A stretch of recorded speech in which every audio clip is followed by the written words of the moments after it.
P&J Productions present a compilation of pouring. Oi! Sick.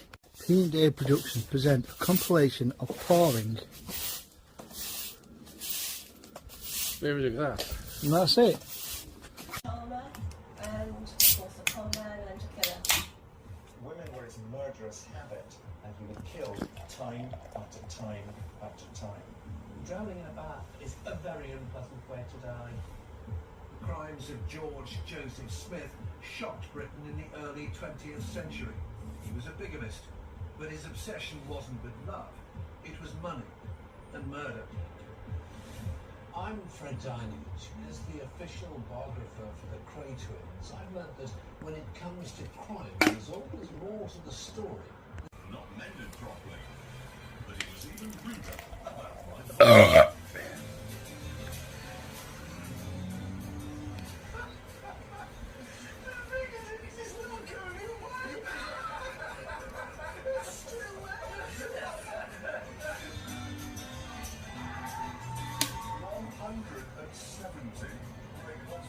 Yeah, but 170 tons.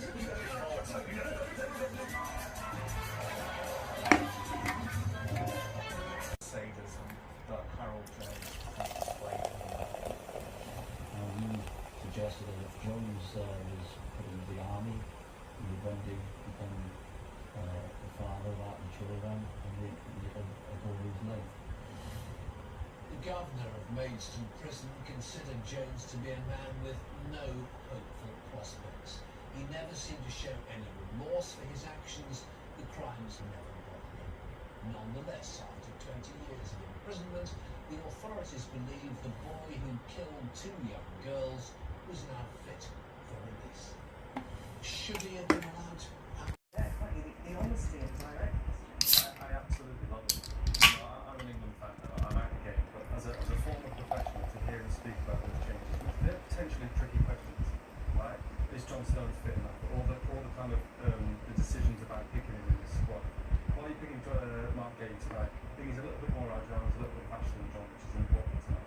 End of, job done, everyone knows where they stand, everyone knows their importance. It's those little things, honestly, as players, that make such a difference. How refreshing is it essentially? He trusts him, and he's brought in players who know their role as well. It's so much He's a top of. And of course at that game against Panama, we see the only goal of the game, which is the 90th minute show. Both sides struggled really to create very much in that game. Did we learn enough to see the kind of threat we're going to be to England? I think to an extent we know enough about it, especially with the front three. But the fact that they're willing to dig into the games, obviously not qualifying for the AFCON would have been massive, a massive shock, a big kick. For them to go on and to qualify for the World Cup is positive. They're not at their best, are they? There's no getting away from it.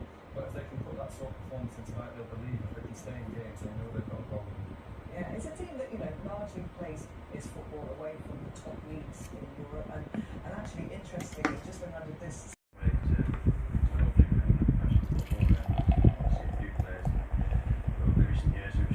Yeah, the likes of Alan Shearer, I think was one of the heroes for him. Yeah, he was, yeah. And of course you went on to play for Newcastle, which was your boyhood club. But then you made the move to Nottingham Forest. It must have been really tough to leave the team that you supported. Did it actually prove to be the making? 100%. Probably wouldn't be sat here doing this interview. Probably not. Struggling for game time, was coming on for 5-10 minutes, and the team that year was unbelievable. The midfield was probably one of the best midfields in the Premier League that season. 2 years, 2 relegations. You won't be standing around doing that.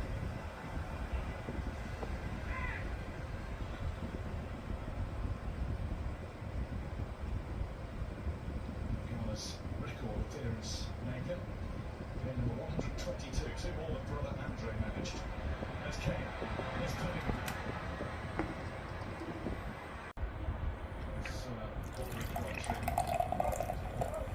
More concerned about James for taking more time with him.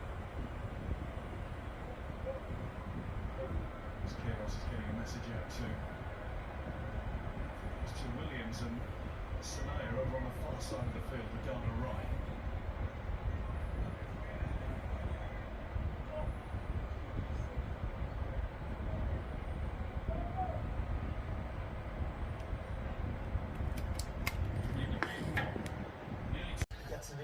P&J Productions now present pouring ale into a glass. Bollocks.